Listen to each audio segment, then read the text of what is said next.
Top of the morning, goons and mutants. Welcome back to another episode of Forgotten Gear Restorations.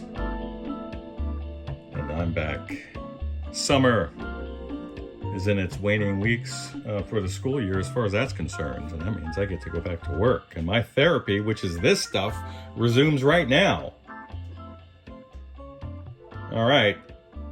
We're looking at this beautiful sportsman here. We're going to just crank it up to 10. We're on the standard input, of which there are two. Then there's a treble input, and then it moves over to the microphone channel. The amp is, we're listening to the back of the speakers because I need access to the control panel.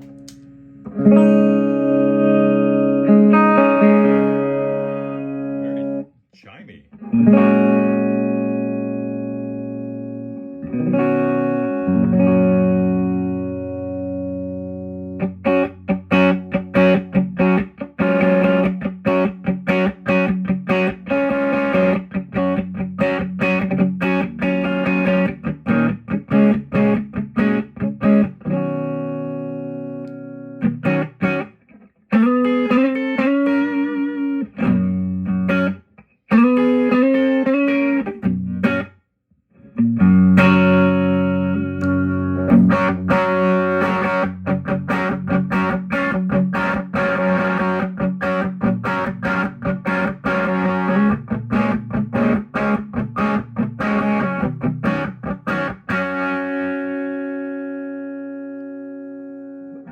Beautiful.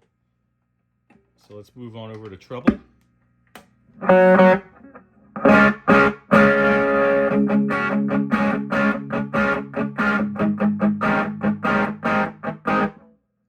Nice and barky.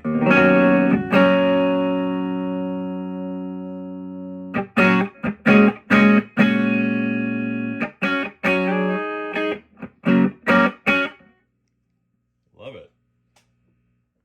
But for me, and you do have some slightly microphonic preamp tubes, and with these metal envelope tubes, that's just what you're getting.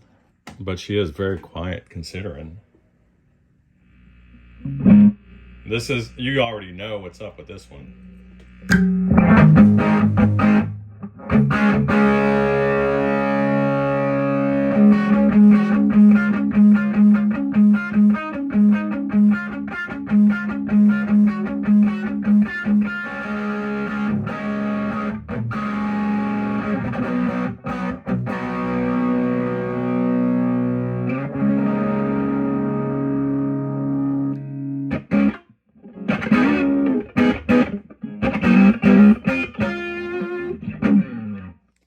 Just juicy low end and gain abounding.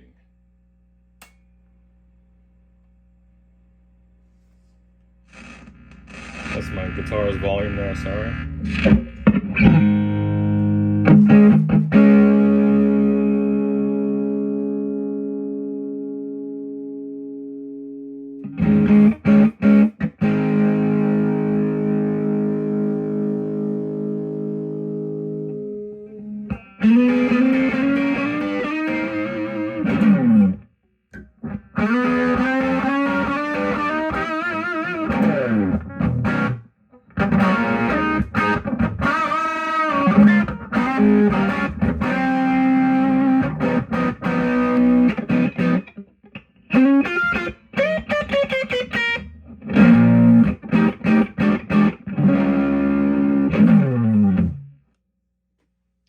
What's up with the trim? Oh, mic channel, that's why.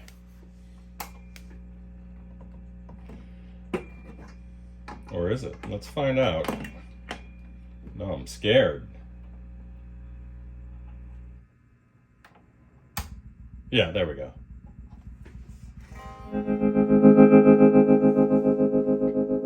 I conflated this amp with the other that has a global trim.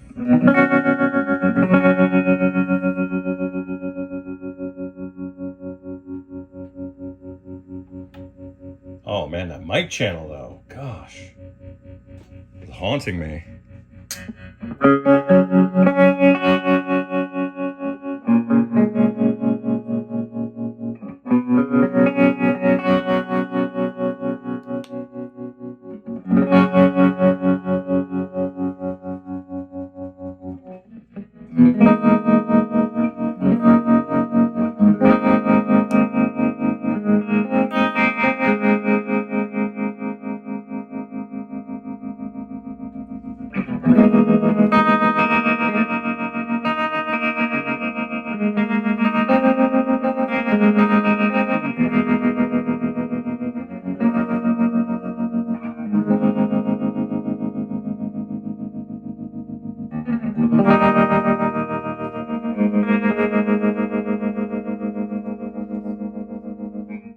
Gorgeous. Nice work on collecting these little guys there, Aldo.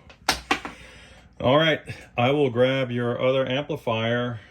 And man, too bad that the trim is limited to the instrument inputs, because it's not only gorgeous, but the overdrive.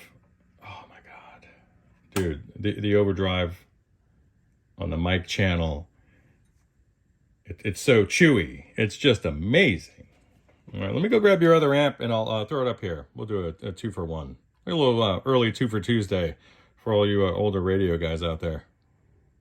All right, and we're back with this Gibson Les Paul model.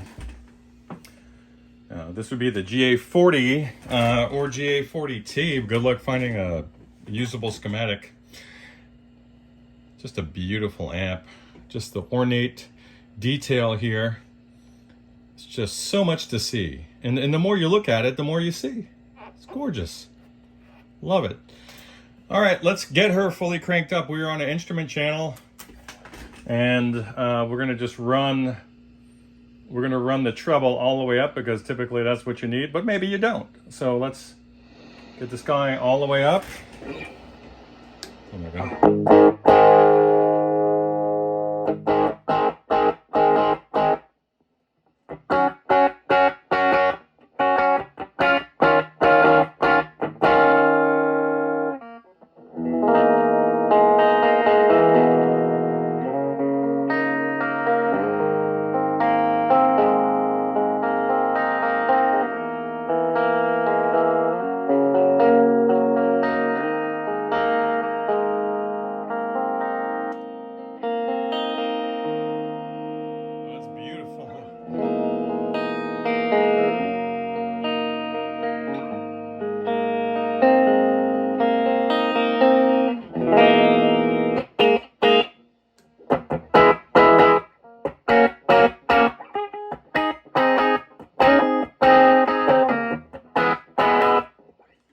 Love it.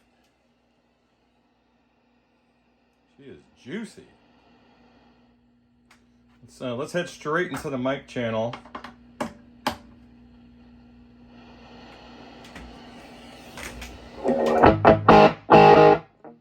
Oh, that's Zeppelin.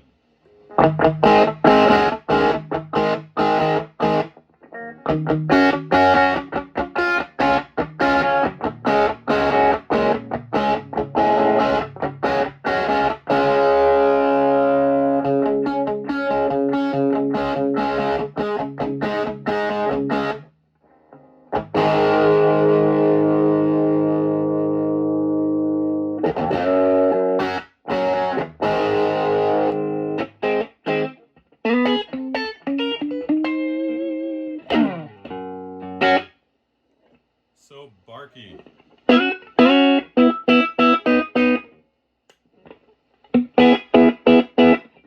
Glassy.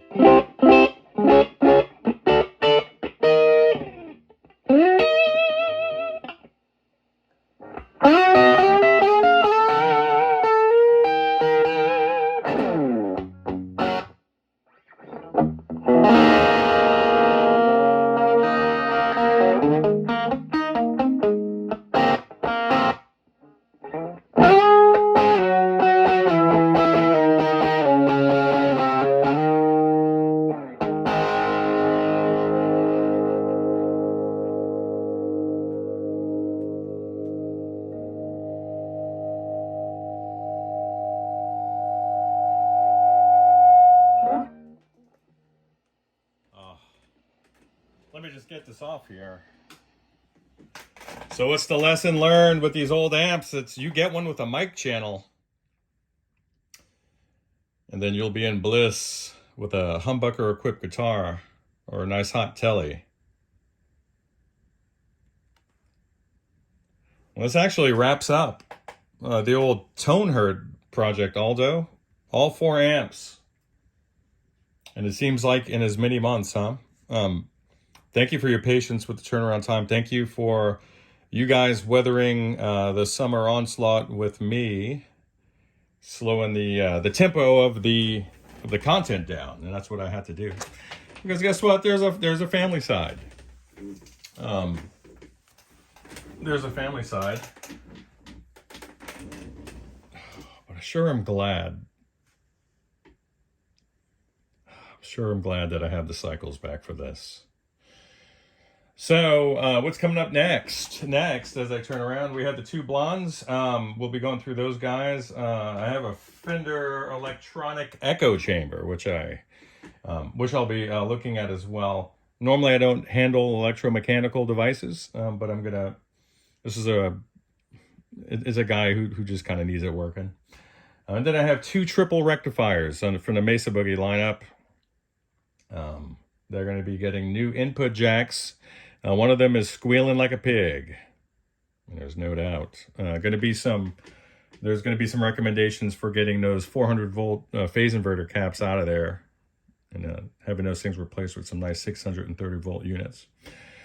So that for sure is coming up. Oh, and I got this ridiculous Ampeg here. Can I even sweep over without incriminating myself? This thing is about 14 inches deep. It's a giant old SVT. Not an old one, but it's old enough. And that has those 12 BH7 tubes I have a pair sitting on top right now that need to go in. And Ampeg loves using those tubes, don't they? Why? Well, mainly to frustrate us, but that's okay because they happen to sound pretty damn nice. So I'll see you guys shortly.